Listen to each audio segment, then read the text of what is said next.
Bom, irmãos, eu gostaria de meditar com os irmãos no Evangelho de João, capítulo 6.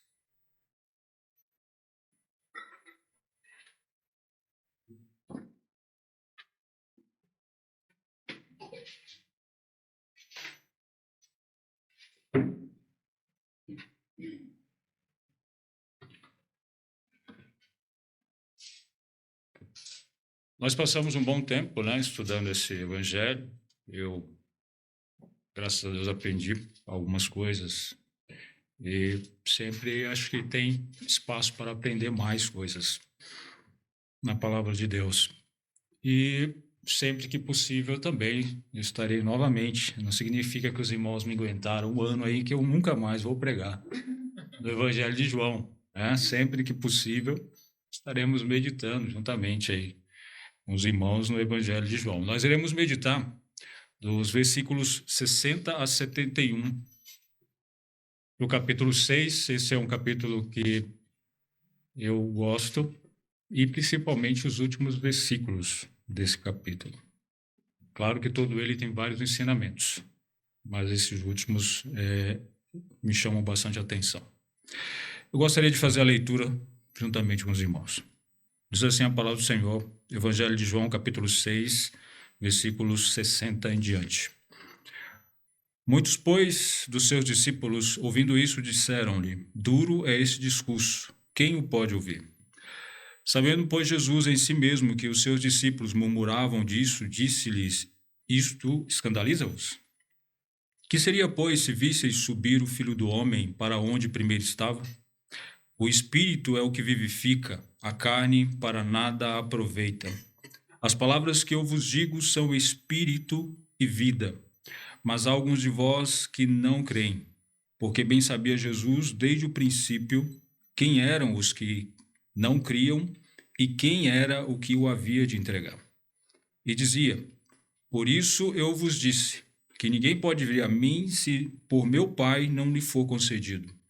Desde então, muitos dos seus discípulos tornaram para trás e já não andavam com ele. Então disse Jesus aos 12: quereis vós também retirar-vos?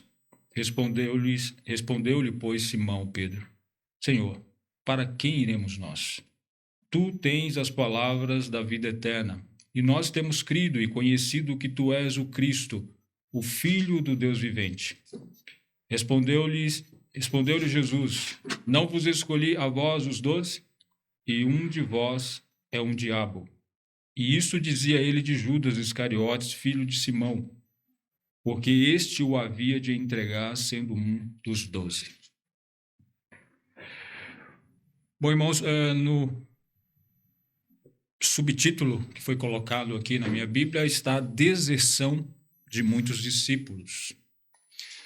Não sei se na sua Bíblia também se encontra esse subtítulo, mas é realmente esse o assunto aqui nesse subtítulo, a deserção de muitos discípulos, de muitos que seguiram Jesus naquele momento. Mas também nesse contexto aqui, também há o remédio para essa deserção, que é aquela declaração, uma maravilhosa declaração feita pelo apóstolo Pedro, Senhor, para quem iremos nós? Porque só tu tens as palavras de vida eterna e nós temos crido e conhecido que tu és o Cristo, Filho de Deus vivo. Então, essa é a solução, irmãos, para aqueles que deixam o cristianismo. É a fé em Cristo Jesus. Não existe uma outra forma. Então, a pergunta que nós devemos fazer é: quando nós passamos por dificuldades, por aflições, quando nós somos pressionados pela palavra de Deus, qual é nosso comportamento? Qual é a nossa atitude? O que fazemos quando isso acontece? Porque o que aconteceu aqui com essas pessoas é que elas foram pressionadas pela palavra de Deus, pressionadas por dificuldades. Nós vemos dois grupos de pessoas, na verdade, um grupo de pessoas e uma única pessoa sendo citada aqui que abandonou Jesus. Isso foi uma das maiores deserções historicamente escritas que eu, pelo menos, tive conhecimento de cristãos. de professos, né, cristãos professos, que professavam a fé em Cristo e abandonou Jesus, e abandonou o cristianismo, abandonou Jesus. Ah, fazendo um retrospecto aqui, né, do nosso texto, para contextualizar, Jesus, ele, nesse capítulo, ele tinha feito a multiplicação dos pães. E ele fez, como o texto diz, a pelo menos 5.000 homens. Mas, irmãos, alguns comentários dizem que quando eles contavam literalmente os homens. Se nós levarmos em consideração que não só tinha homens, mas como tinha rapazes, né, pessoas que não eram tão velhas, meninos, como aquele que levou lá os pães e os peixes, não havia somente homens, meninos ou mais velhos, havia mulheres. Se nós levarmos em consideração que poderia ter esse número, essas outras pessoas também, havia mais de 5.000 pessoas. Alguns dizem que poderia chegar a 20.000 pessoas. E essas 20.000 pessoas se resumiu a somente 12. E entre esses 12, havia um, como o texto diz, que o negaria, que o trairia.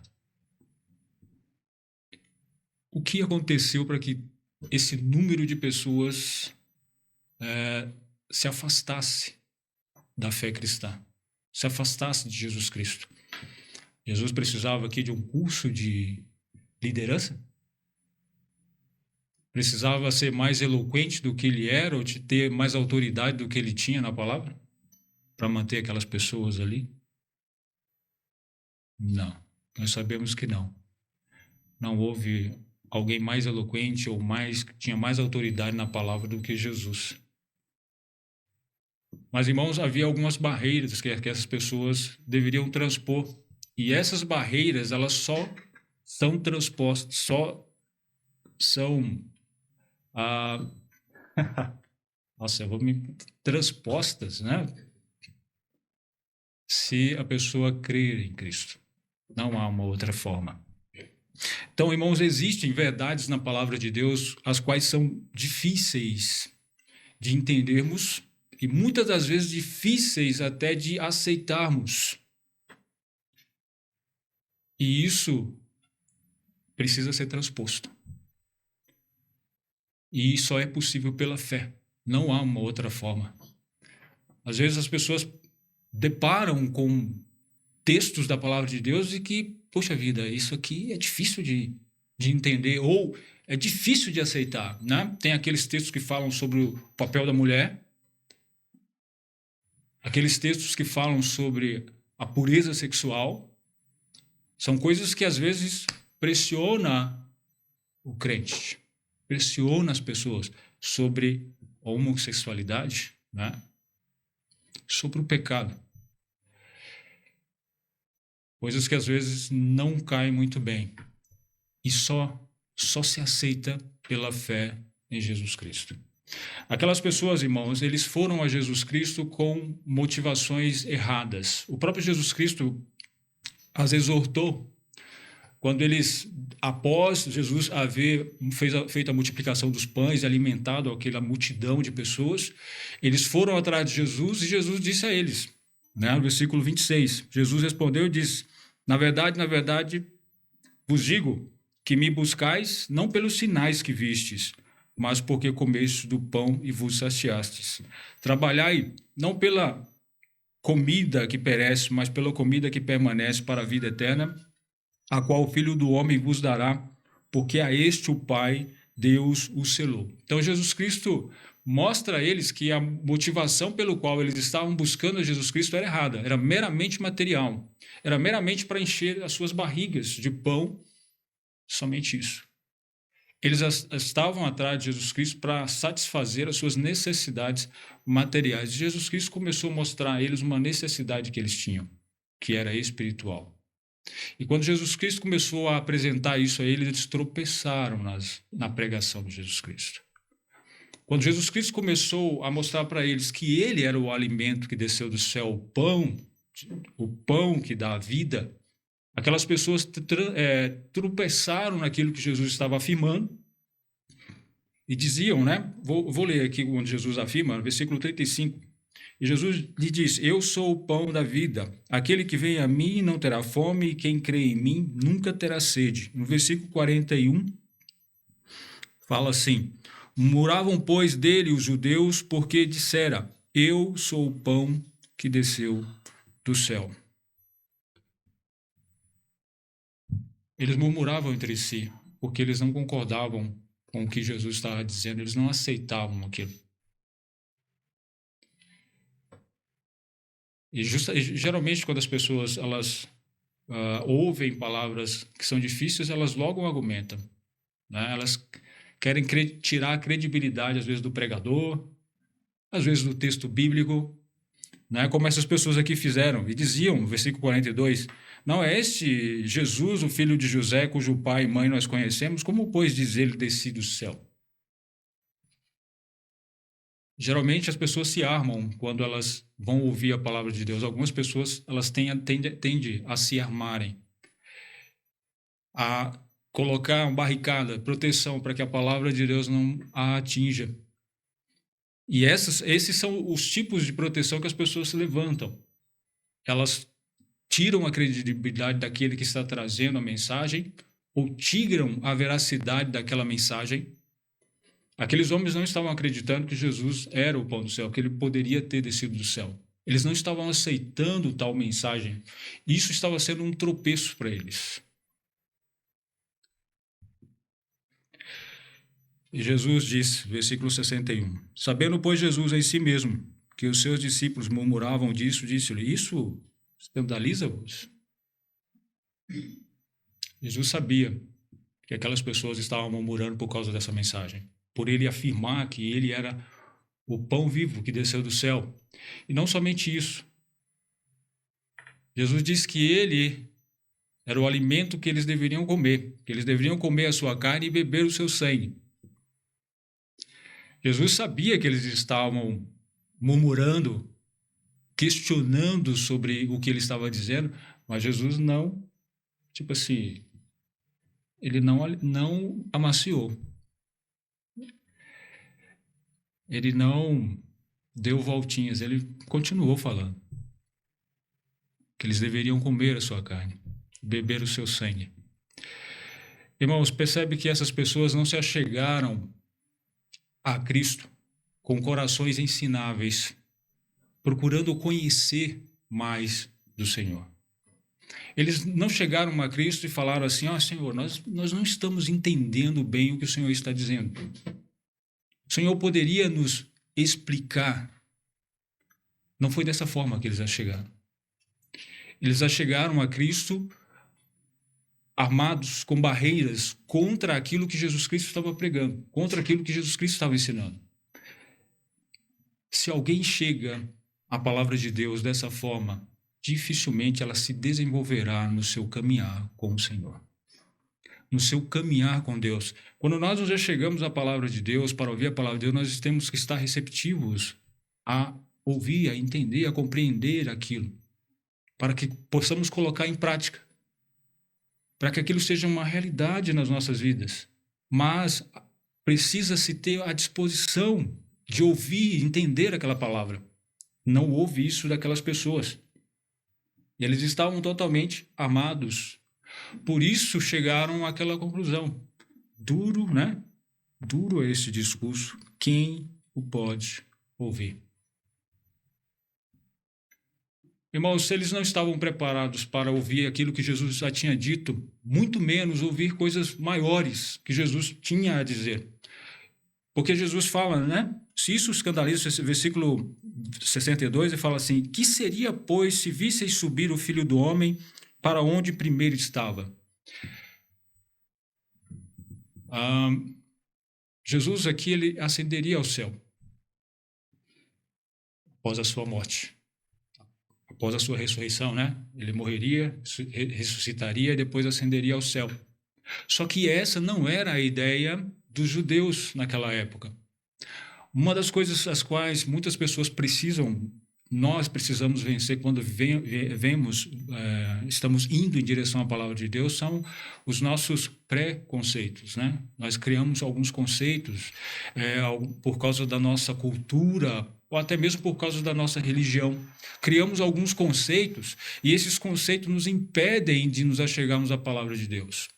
Porque quando Jesus fala sobre isso aqui, né? Se eu falasse a vocês, o Filho do Homem, que seria, pois, se visseis subir o Filho do Homem para onde primeiro estava. Isso aqui Jesus está tirando aquele pensamento que os judeus tinham de que o Messias veio para reinar, estabelecer um reino terreno. Era essa a expectativa daqueles judeus, de que o Messias, eles sempre esperavam, na verdade até hoje eles esperam um Messias assim, que estabeleça um reino.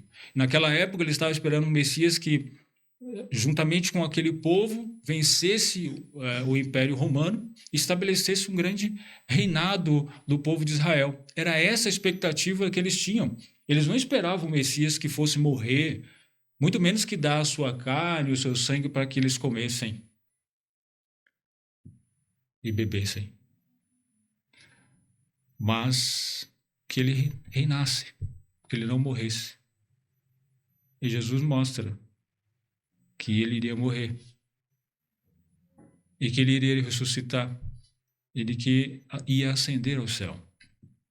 Então isso, irmãos, é um preconceito que o povo tinha sobre a vida do Messias. E esse preconceito que eles tinham estava impedindo que eles compreendessem a mensagem de Jesus. Quando Jesus estava falando para eles sobre comer a sua carne e beber o seu sangue, não era para eles virarem canibais ou vampiros, não. Jesus estava, de forma figurada, dizendo para eles que era necessário que eles crescem no seu sacrifício. Quando, logo no início do capítulo, versículo 4, se eu não estiver enganado, o apóstolo ele menciona que estava chegando a Páscoa. Ele fala assim, capítulo 6, versículo 4 do Evangelho de João. E a Páscoa, a festa dos judeus, estava próxima. Bom, o que era a Páscoa para os judeus? A Páscoa era uma festa quando os judeus comemoravam do seu livramento da escravidão do Egito. Então, a Páscoa relembrava a eles aquele momento que eles haviam sido salvos da escravidão do Egito. Mas nós sabemos que a Páscoa não era somente isso. A Páscoa, eles comiam aquele cordeiro, pegavam o sangue e passavam, na época, eles passaram nos umbrais das portas. Mas não era somente isso que representava a Páscoa. A Páscoa representava também todos aqueles sacrifícios que foram feitos pelos judeus, representavam também o sacrifício de Cristo. O João Batista, quando ele viu Jesus testificando sobre Jesus, uma grande frase que ele disse foi: eis o Cordeiro de Deus que tira o pecado do mundo. Confesso que eu não sei se ele tinha noção daquilo que ele estava dizendo, mas eu sei que foi uma grande verdade que ele estava dizendo. Porque Jesus Cristo, como o apóstolo Paulo diz, ele era o nosso Cordeiro Pascal, que ia ser sacrificado pelos nossos pecados. Foi para isso que ele veio. E isso não estava entrando na compreensão daqueles homens. Eles não entendiam isso. Jesus estava falando de forma figurada, que era necessário que eles crescem nisso, que eles acreditassem que Jesus Cristo veio para morrer pelos seus pecados e não simplesmente para salvá-los da condição que eles se encontravam. Isso foi uma grande barreira, a barreira cultural que aquele povo tinha, a qual eles não conseguiam transpor porque eles não criam no Senhor. E aí o Senhor Jesus Cristo dá aqui, irmãos, uma solução para aquelas pessoas que estavam se mostrando para eles o porquê eles estavam se afastando do cristianismo. Versículo 63, Jesus fala assim: o Espírito é o que vivifica, a carne para nada aproveita. As palavras que eu vos digo são Espírito e vida.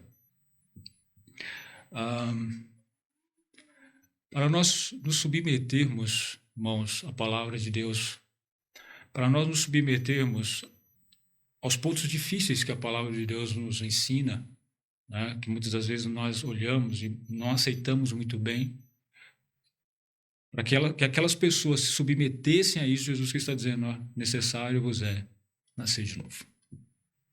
Jesus está dizendo para eles que eles deveriam nascer de novo. Eles não aceitavam aquilo porque eles ainda não tinham nascido de novo. Eles não tinham sido regenerados, por isso eles não aceitavam aquelas palavras. Por isso eles não se arrependiam e não se chegavam. Jesus, em um outro texto, lá em capítulo 3, versículo 3, ele fala a Nicodemos. Os irmãos abram lá, eu tenho anotado aqui. Ele fala assim, na verdade, te digo que aquele que não nascer de novo não pode ver o reino de Deus. E Jesus ainda explica, né, no versículo 6, ele fala assim, o que é nascido da carne é carne, o que é nascido do Espírito é Espírito. Jesus mostra a Nicodemos, tanto a Nicodemos como aquelas pessoas, de que a religiosidade deles, a vida que eles levavam, não garantiam a eles a vida eterna com o Senhor. Eles precisavam nascer de novo. Nicodemos, como descreve lá, ele era um príncipe fariseu, né, um conhecedor da lei, um homem religioso, um líder entre eles, respeitado. Só que tudo isso que ele fazia não garantia a vida eterna. Jesus disse a ele, necessário vos é nascer de novo. Aquelas pessoas precisavam saber, irmãos, que as palavras que Jesus estava dizendo não eram palavras duras. Eram palavras de vida eterna. Essas eram as palavras que Jesus estava dizendo. O Espírito é que vivifica, a carne para nada aproveita. As palavras que eu vos digo são Espírito e são vida. A palavra que Jesus estava dando é o produto, é o objeto pelo qual o Espírito usa para que as pessoas tenham vida. A fé vem pelo ouvir e ouvir a palavra do Senhor. É a palavra que o Espírito usa para que as pessoas creiam em Cristo. Para que as pessoas se arrependam dos seus pecados e conheçam a salvação em Cristo Jesus. Então, essas palavras que Jesus estava dizendo àquelas pessoas. Palavras de vida. Não eram palavras duras. Eram duras porque eles ainda não tinham nascido de novo. Mas no momento que eles nascessem de novo, eles iam perceber quão maravilhosas eram as palavras de Jesus. Quão valiosas elas eram.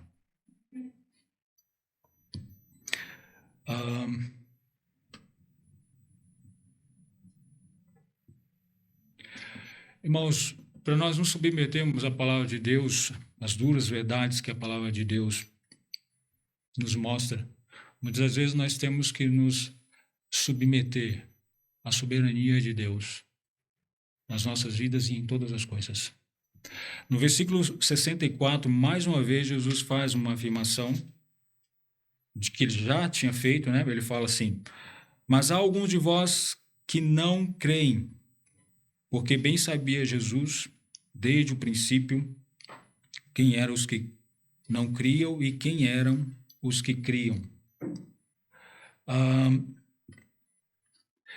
Esse versículo aqui, o final dele, né? Porque bem sabia Jesus, desde o princípio, quem eram os que não criam e quem eram os que criam, quem era o que havia de entregar. Isso aqui é o apóstolo João já fazendo menção na traição de Judas. Isso nós iremos ver um pouco mais à frente. Mas quando Jesus fala assim, mas há alguns de vós que não creem. Na verdade, não é exatamente isso que eu queria dizer, tá? É o versículo seguinte, vamos lá. E dizia, por isso eu vos disse que ninguém pode vir a mim se por meu Pai não lhe for concedido. E desde então, versículo 66, muitos dos seus discípulos tornaram para trás e já não andavam com ele. Irmãos, essa verdade que Jesus diz aqui no versículo 66 é a mesma verdade que ele diz em outros versículos também. Por exemplo, versículo 37. Todo o que o Pai me dá virá a mim, e o que vem a mim, de maneira nenhuma o lançarei fora. No versículo 44 também. Ninguém pode vir a mim se o Pai que me enviou o não trouxer, e eu ressuscitarei no último dia. Essas verdades, elas não entraram na cabeça daqueles judeus. Essa verdade também da soberania de Deus sobre todas as coisas, inclusive na salvação, na eleição, né, daqueles que são dele, até mesmo no conhecimento e naqueles que hão de negar a Jesus, como foi o caso de Judas. Essas verdades muitas das vezes se tornam barreiras para muitas pessoas, inclusive para aqueles judeus. Aqueles judeus, eles não aceitavam o fato de Jesus dizer para eles que eles eram incapazes de se achegar a Jesus espiritualmente. Eles não tinham capacidade espiritual para chegar a Jesus. Eles só iriam se achegar a Jesus se o Pai os trouxesse. Aqueles homens que dedicaram toda a sua vida na lei, né? Nas práticas da lei, nas guardas de dias e cumprimentos de cerimônias, eles não estavam aceitando muito bem aquela afirmação de Jesus: olha, vocês são incapazes de se achegar a mim. Vocês não podem se achegar a mim se o Pai não trouxer vocês. Essa foi uma grande barreira para aquelas pessoas. Irmãos, e na prática, para nós, isso é um grande consolo.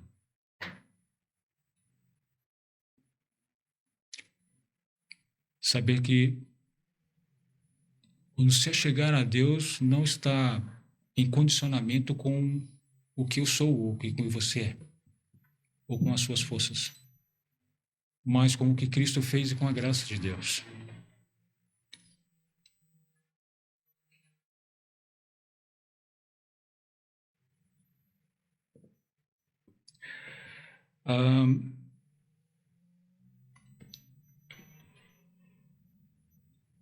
Aquelas pessoas, irmãos, mesmo que eles continuassem vendo milagres e mais milagres de Jesus Cristo, eles não se achegariam a Ele. Isso foi um fato. Aquelas pessoas viram uma grande multiplicação de pães e isso não foi um único milagre. Jesus realizou vários outros. Mas aquelas pessoas foram incapazes de continuar seguindo Jesus. O mero ensinamento de Jesus Cristo sobre a necessidade de arrependimento deles, sobre a necessidade deles crerem em Jesus Cristo para a salvação da alma deles, fez com que eles se afastassem. Fez com que eles dissessem: duro é esse discurso, eu não posso suportar isso. As barreiras culturais eram mais fortes, as barreiras religiosas eram mais fortes do que a sua natureza. Eles não tinham forças espirituais. Somente Deus, irmãos, é capaz de nos tirar dessa escravidão do pecado e nos levar para Cristo. Essa era uma grande barreira que precisava ser transposta por aquelas pessoas e elas não conseguiam. Essa é uma barreira que muitas pessoas têm hoje. E elas precisam ouvir este evangelho, precisam ouvir sobre Jesus Cristo. Quando nós nos submetemos pela fé à palavra de Deus, nós cremos na palavra de Deus, irmãos, nós estamos aptos para o nosso desenvolvimento, para o crescimento na palavra de Deus, para o crescimento na comunhão com Deus. É quando nós cremos na sua palavra. Quando essas barreiras que são colocadas pela nossa religião, pela cultura, pela sociedade, pela vida que levamos aqui nessa terra, quando essas barreiras são derrubadas e nós cremos na palavra de Deus, nós estamos aptos para crescer, para prosseguir em crescimento. Versículo 67, Jesus faz uma pergunta aos discípulos. Jesus fala assim: depois que aquela multidão foi e ficou somente os 12, Jesus se vira para eles e fala assim: então disse-lhe Jesus aos 12, quereis vós também retirar-vos?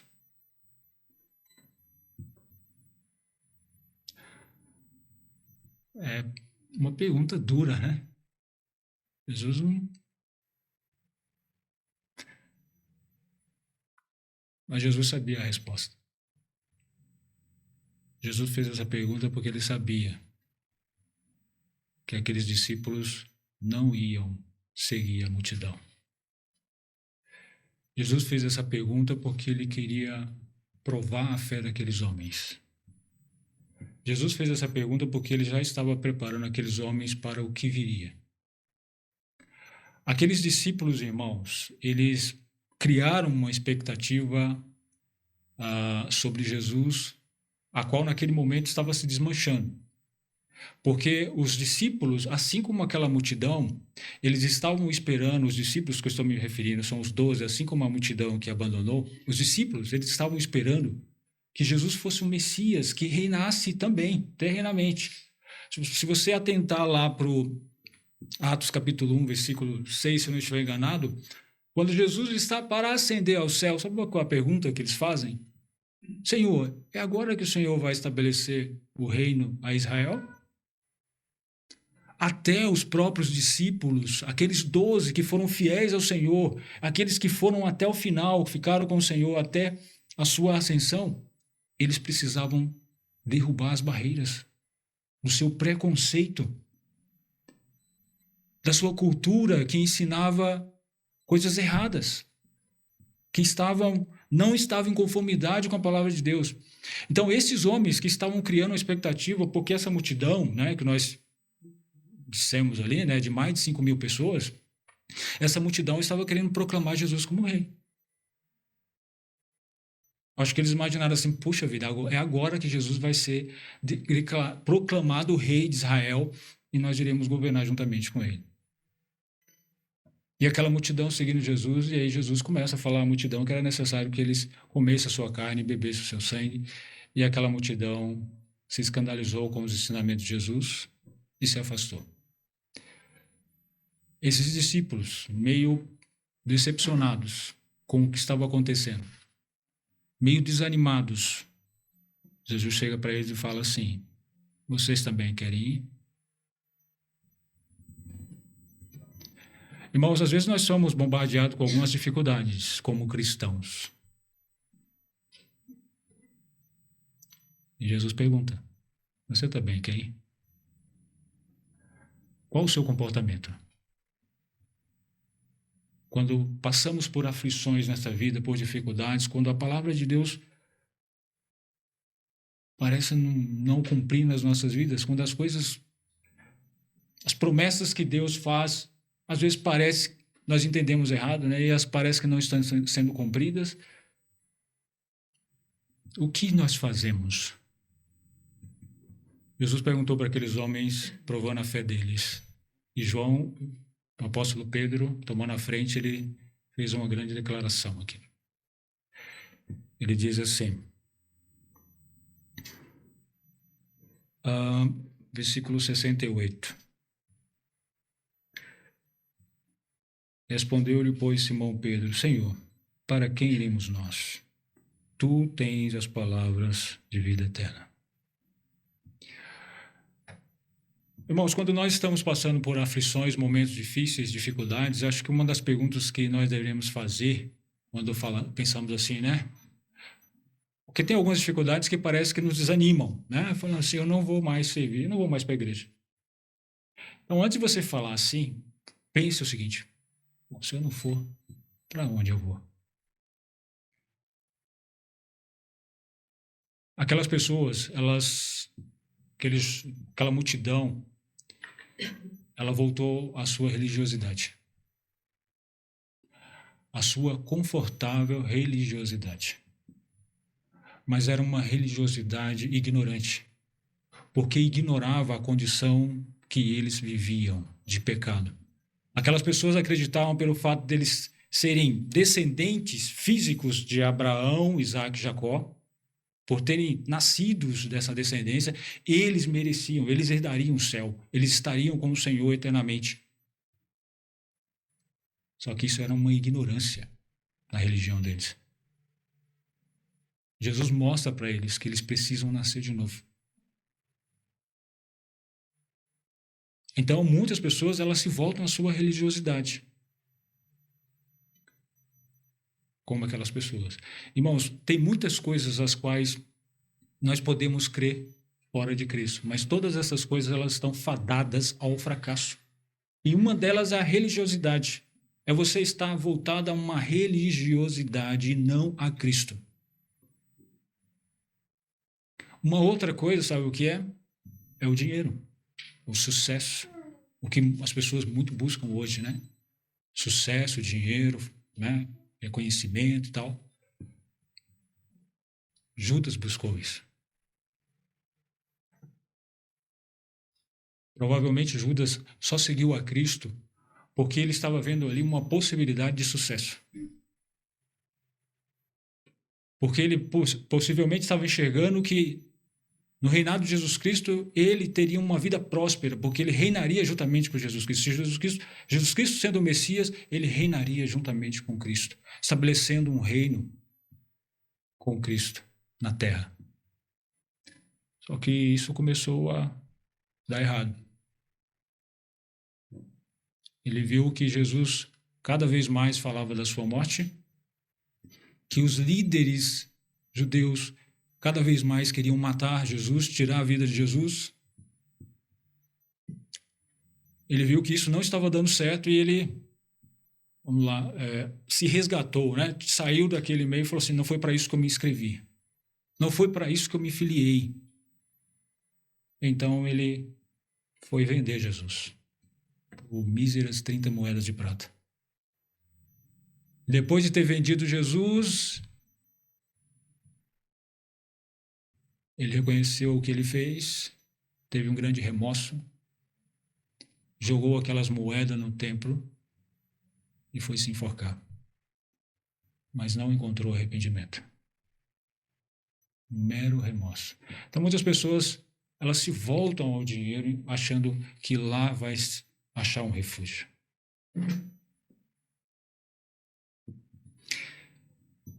Irmão, Jesus pergunta a todos nós, ele não dá meia voltas. Você quer seguir o mundo?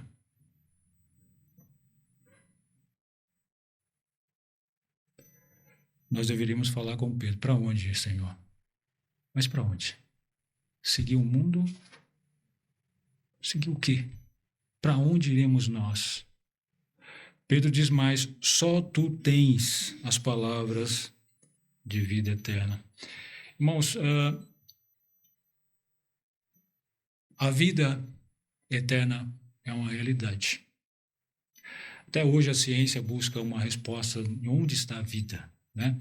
O versículo 63, eu até li uma pregação de Spurgeon sobre esse versículo. Ele fala várias coisas sobre ele, e uma delas é sobre a questão da vida. O espírito é que dá vida. A carne para nada aproveita. Bom, nós já temos a resposta que a ciência busca. O espírito é que dá vida à nossa carne. Então, se o espírito é eterno, se a eternidade é uma realidade, para onde nós iremos? Se só o Senhor tem palavras de vida eterna. Se a vida eterna está somente em Cristo, para onde eu irei? Jesus faz uma comparação sobre a importância da eternidade. Ele fala assim, né? Que adianta o homem ganhar o mundo inteiro e perder a sua alma? Que dará o homem pela sua alma? Que adianta o sucesso, o dinheiro? Que adianta essas coisas, mas se o homem perder a sua alma?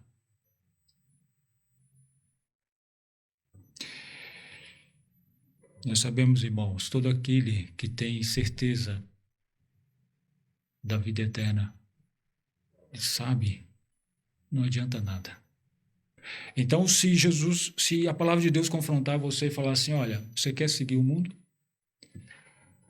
Tenha em mente, poxa vida, a eternidade é uma verdade. A morte física é uma realidade. Todos nós iremos morrer. Eu acho que Jesus não vai voltar antes que todos aqui morram. Desculpa decepcionar. Bom, é a minha opinião, tá? Eu acho que todos aqui vão morrer antes que Cristo volte. Mas, e depois da morte? Depois da morte, como nós vimos, irmãos, tem a eternidade. E essa eternidade nós só encontramos em Cristo. O apóstolo Pedro ainda ele diz mais, né? E nós temos crido e conhecido que tu és o Cristo, o Filho do Deus vivente. Então aqueles homens, eles creram que Jesus era o Cristo, o Messias. E eles dizem mais, o Filho do Deus vivente. Esse é um termo pouco usado, né? Uma forma de chamar Jesus pouco usada aqui no Novo Testamento. Mas, irmãos, com certeza essa forma como Pedro chamou Jesus era para colocá-lo em uma posição acima de todas as coisas, tipo ao lado de Deus, acima dos homens, numa posição superior a qualquer coisa.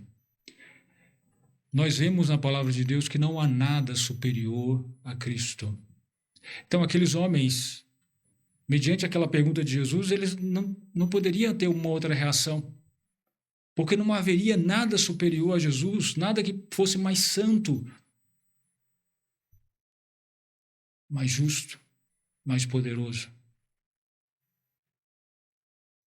Não havia para onde ir.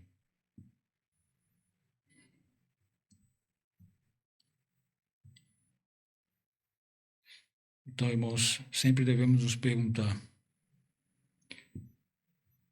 para onde eu vou se eu deixar o Senhor? Tem alguma opção viável? Tem algum local que eu possa ir, que eu vá encontrar certezas, convicções? Bom, Jesus ainda querendo preparar aqueles discípulos. Confortar não seria um bom termo, mas preparar aqueles discípulos para o que estava por vir, ele diz essas palavras. Respondeu-lhes Jesus: Não vos escolhi a vós os 12, e um de vós é um diabo. E isto dizia ele de Judas Iscariotes, filho de Simão, porque este o havia de entregar, sendo um dos 12.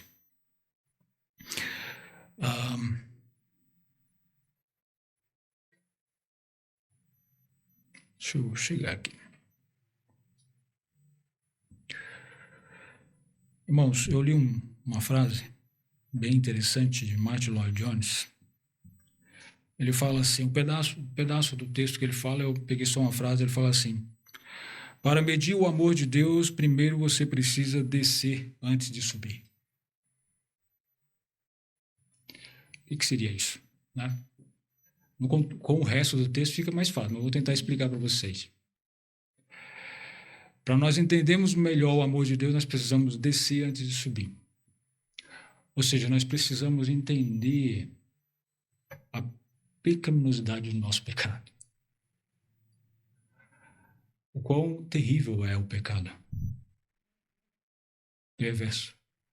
Então, quanto mais você desce no poço, reconhecendo, sabendo o que é o pecado, o mal que o pecado produz, aí você está pronto para começar a subir e entender um pouco, a conhecer um pouco do amor de Deus. Então, é com esse pensamento que eu gostaria de meditar com os irmãos sobre isso que Jesus diz aqui, sobre um dos 12 que eu trairia, o qual o apóstolo já descreve de antemão aqui, porque até então nenhum deles sabia que era Judas, nenhum deles, mas o apóstolo de antemão ele já diz que era Judas Iscariotes, né, filho de Simão, porque esse o havia de entregar. Irmãos, então uma das coisas que o Judas nos ensina é justamente essa, o quão terrível é a natureza do pecado. Antes de nós começarmos a querer jogar pedra em Judas, né, nós devemos lembrar que todos nós tínhamos a mesma natureza disposta a atrair Jesus, como Judas teve. Mas a graça do Senhor nos salvou e nos tirou dessa condição. nós não temos mais essa natureza, essa intenção de trair Jesus como Judas teve. Mas essa mesma natureza fazia parte de nós, assim como ele. E se nós atentarmos, irmãos, Judas, ele foi das poucas pessoas mais privilegiadas em toda a história.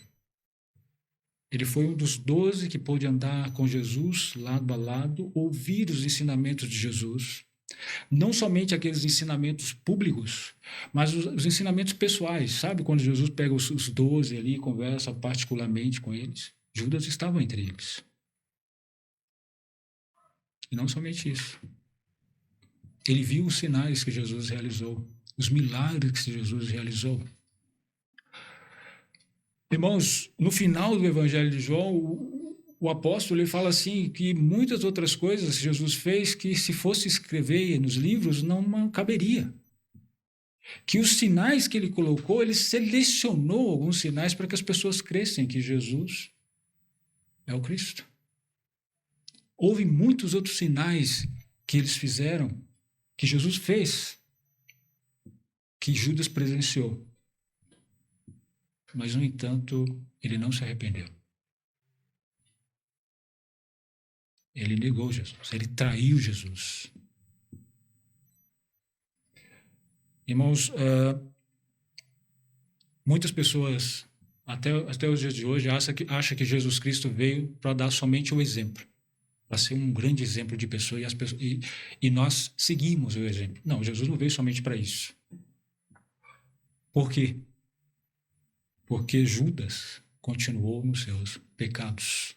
Judas morreu nos seus pecados e ele andou lado a lado com o maior exemplo, né, com o maior exemplo de vida, que foi Jesus.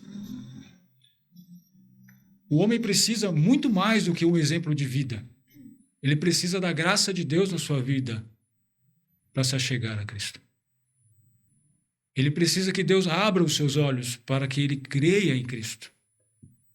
Não é meramente ver sinais ou saber sobre o grande exemplo de Jesus Cristo. Muitas pessoas creem na existência de Cristo como creem que existiu, eu cito bastante esse exemplo, Tiradentes, eu não lembro o nome dele, mas Tiradentes, né? Falando assim, todos conhecem, né? Todos acreditam que ele existiu. Muitas pessoas acreditam em Jesus dessa forma, que ele existiu. E só isso. Judas também acreditou, e não somente acreditou, mas ele andou lado a lado com Jesus e viu grandes coisas, e ouviu grandes coisas. Mas ele não vai viver eternamente com Jesus. Então isso nos mostra, irmãos, o quão perverso é o pecado. A capacidade do pecado em cegar o homem para enxergar a grandeza de Jesus Cristo, a grandeza de Deus. Aqui no nosso texto também, Judas ele nos dá uma grande advertência. Uma advertência a nós que somos religiosos.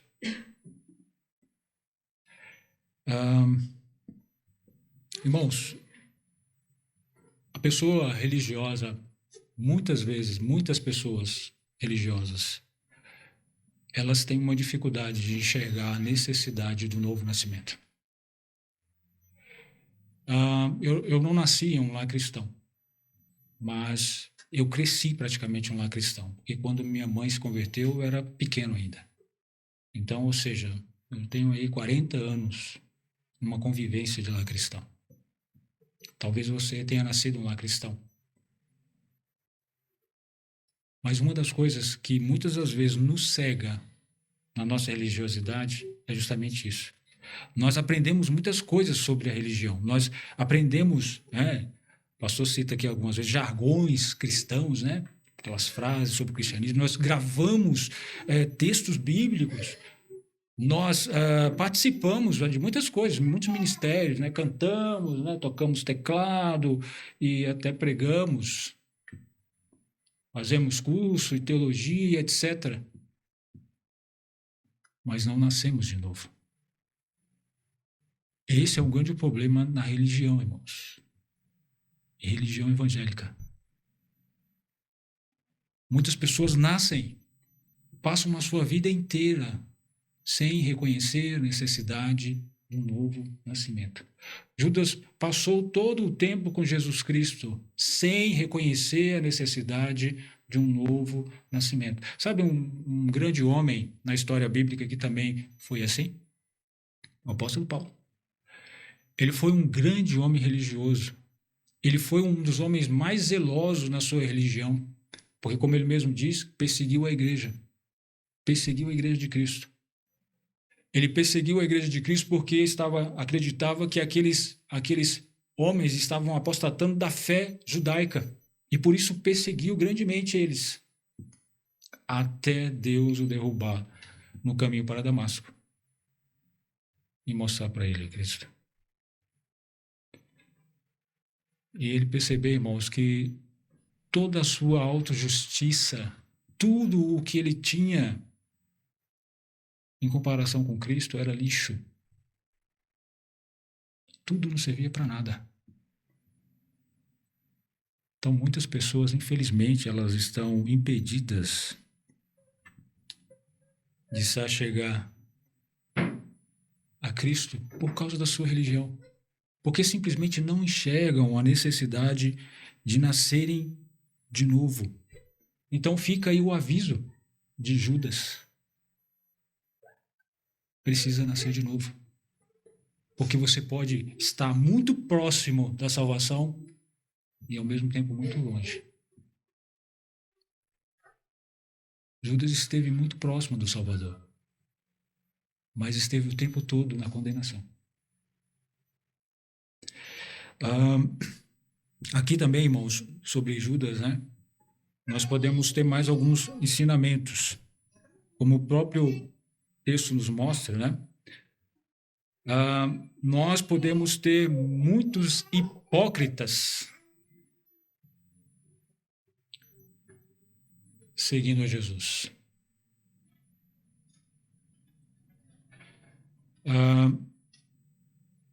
Muitas vezes, irmãos, nós deparamos com essas frases, né, dos incrédulos.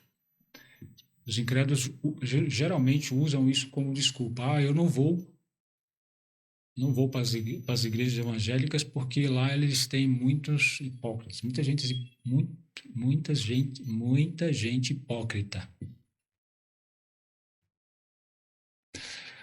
Olha,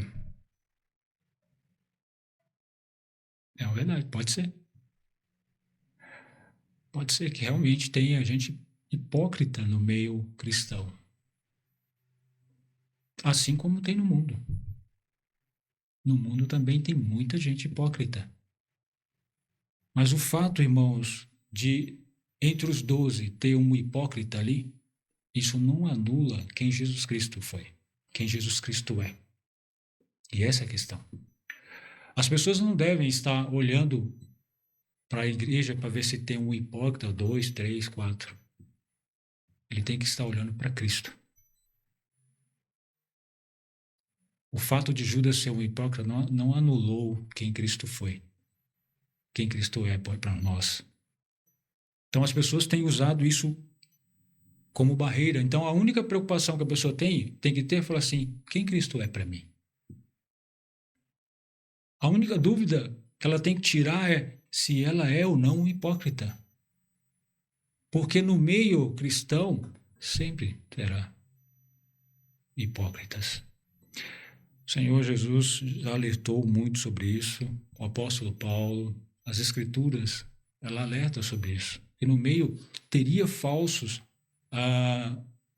crentes, pessoas ovelhas vestidas com pele de... Não, contrário. É o contrário, é lobos vestidos com peles de ovelha. Judas foi uma pessoa assim.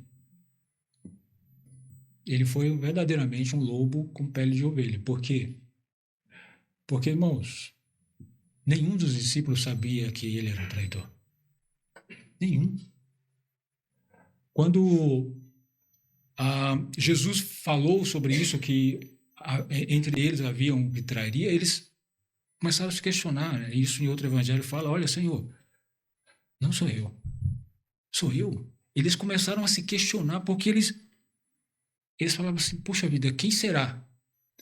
Quando Jesus estava comemorando a Páscoa, e, Jesus, havia sobre eles ali aquela questão de um traidor,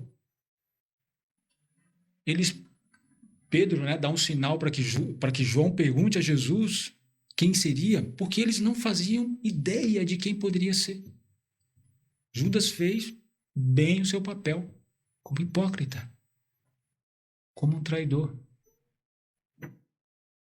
Nenhum deles sabia. Quando João ficou sabendo, possivelmente ele ficou, surpreso. É tanto que quando Judas saiu, ninguém fez menção nenhuma. Alguns acreditaram que Judas estava indo comprar algum alimento para dar para os pobres, mas ninguém fazia ideia de que Judas seria o traidor.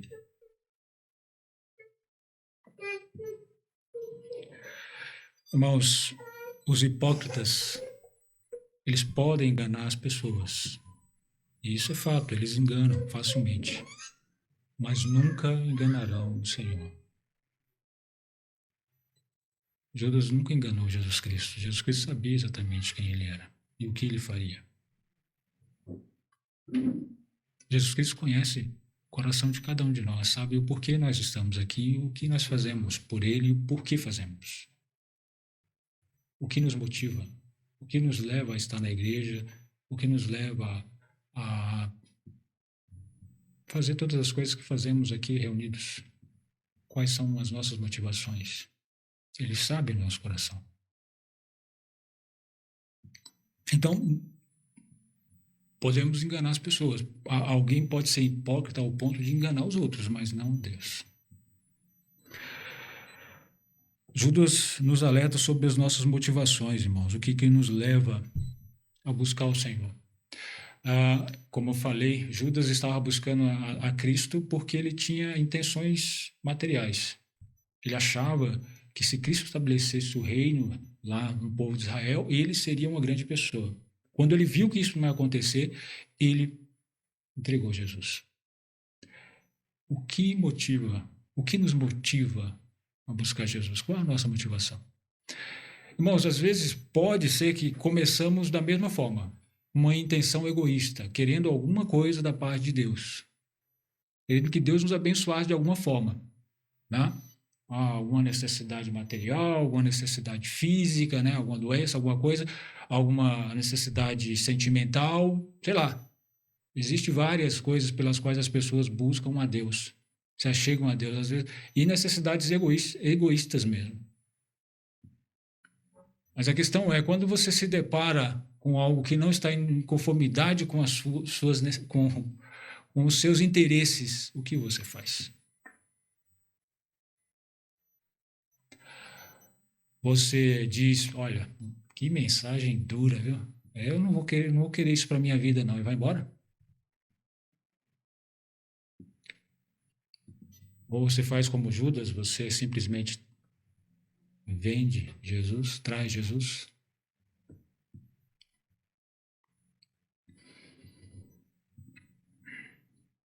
Eu recentemente ouvi algumas coisas na internet sobre evangélicos.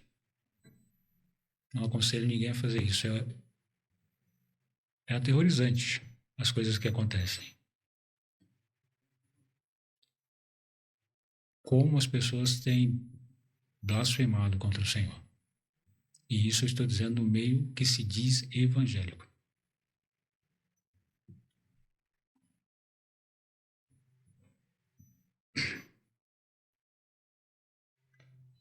Fica claro qual é o interesse dessas pessoas. Fica muito claro. Nunca foi servir ao Senhor. Sempre foi servir aos seus interesses, às suas necessidades. Porque, irmãos, quando se achega a palavra de Deus, mas fala assim, bom, esse versículo eu pego para a minha vida, isso é muito importante, muito interessante para mim. Mas você olha para outro versículo e fala, não, mas isso aqui não, isso aqui eu não quero, eu não gosto disso.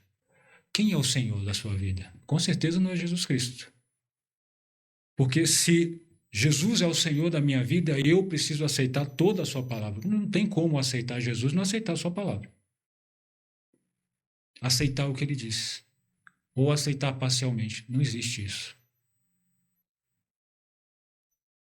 Precisamos aceitar toda a sua palavra. Porque se eu aceito só parcialmente, o Senhor da minha vida continua sendo eu mesmo, não Jesus Cristo. Eu que continuo controlando o que eu devo ou não seguir na palavra de Deus. E existe muito isso, nós, infelizmente, tem visto muito isso no meio que se diz evangélico. Judas nos mostra, irmãos, que devemos aproveitar sempre a oportunidade de demonstração do amor de Jesus Cristo. Irmãos, como eu disse,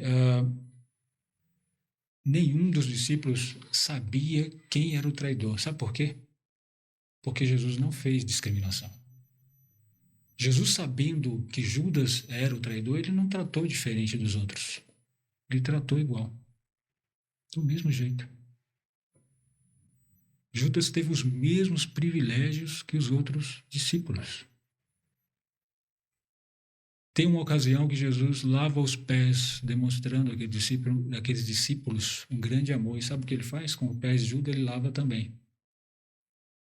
Judas teve oportunidade, irmãos, de se arrepender até o último instante. Até o último instante que ele esteve com Cristo, ele tinha oportunidade de arrependimento.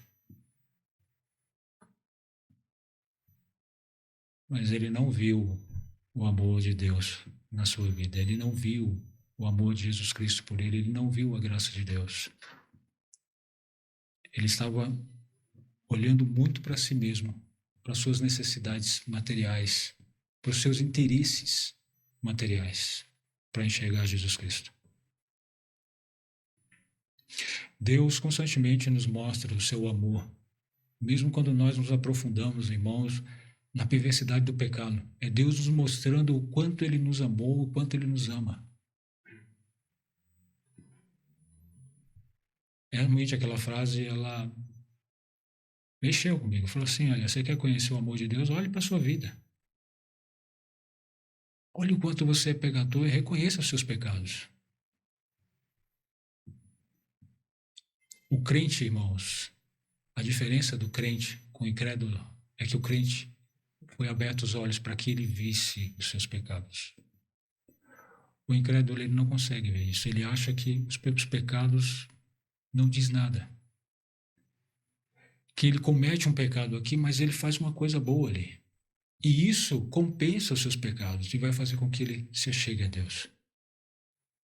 Mas a verdade é que nenhum pecado se achegará a Deus. Nenhum. Porque todo o que se achegar a Deus, ele estará purificado pelo sangue de Jesus Cristo. Se não for pela fé em Jesus Cristo, nenhum se achegará a Deus. Por quê? Por que então que os homens negam a Cristo? Se a realidade da nossa morte física é um fato, né? Se isso é real, se isso vai acontecer, se a eternidade também é um fato, se isso vai acontecer, se eu, depois que eu morrer, ou eu vou viver eternamente com Cristo, ou eternamente na condenação, longe de Cristo, por que as pessoas não creem em Cristo? Jesus Cristo diz isso, porque eles amam os seus pecados. A condenação é essa, que a luz veio ao mundo e os homens amaram mais as trevas do que a luz, porque as suas obras eram más. Em que grupo de pessoas nós nos encontramos? Nós estamos entre aqueles judeus religiosos que achou as palavras de Jesus muito duras, difíceis, que vão em contradição com a nossa religiosidade, com o que nós aprendemos na nossa cultura, dos nossos antepassados, e abandonamos porque não é legal, porque não nos satisfaz. Nós somos como Judas, que buscamos Jesus simplesmente por interesse. Enquanto ele estiver satisfazendo as nossas necessidades, nós o buscamos, mas no momento em que isso estiver em perigo, nós simplesmente o vendemos Ou nós somos como os discípulos, que mesmo na adversidade, mesmo em meio a um desânimo, por causa de tudo que estava acontecendo, eles dizem: Senhor, para onde iremos nós? Irmãos, que essa seja uma realidade nas nossas vidas, de todos nós. Que nós não tenhamos para onde ir a não ser para Cristo. Que nós não tenhamos em quem acreditar a não ser em Cristo. A quem buscar a não ser Cristo. Que Deus abençoe a sua palavra. Muito obrigado pela atenção de todos vocês.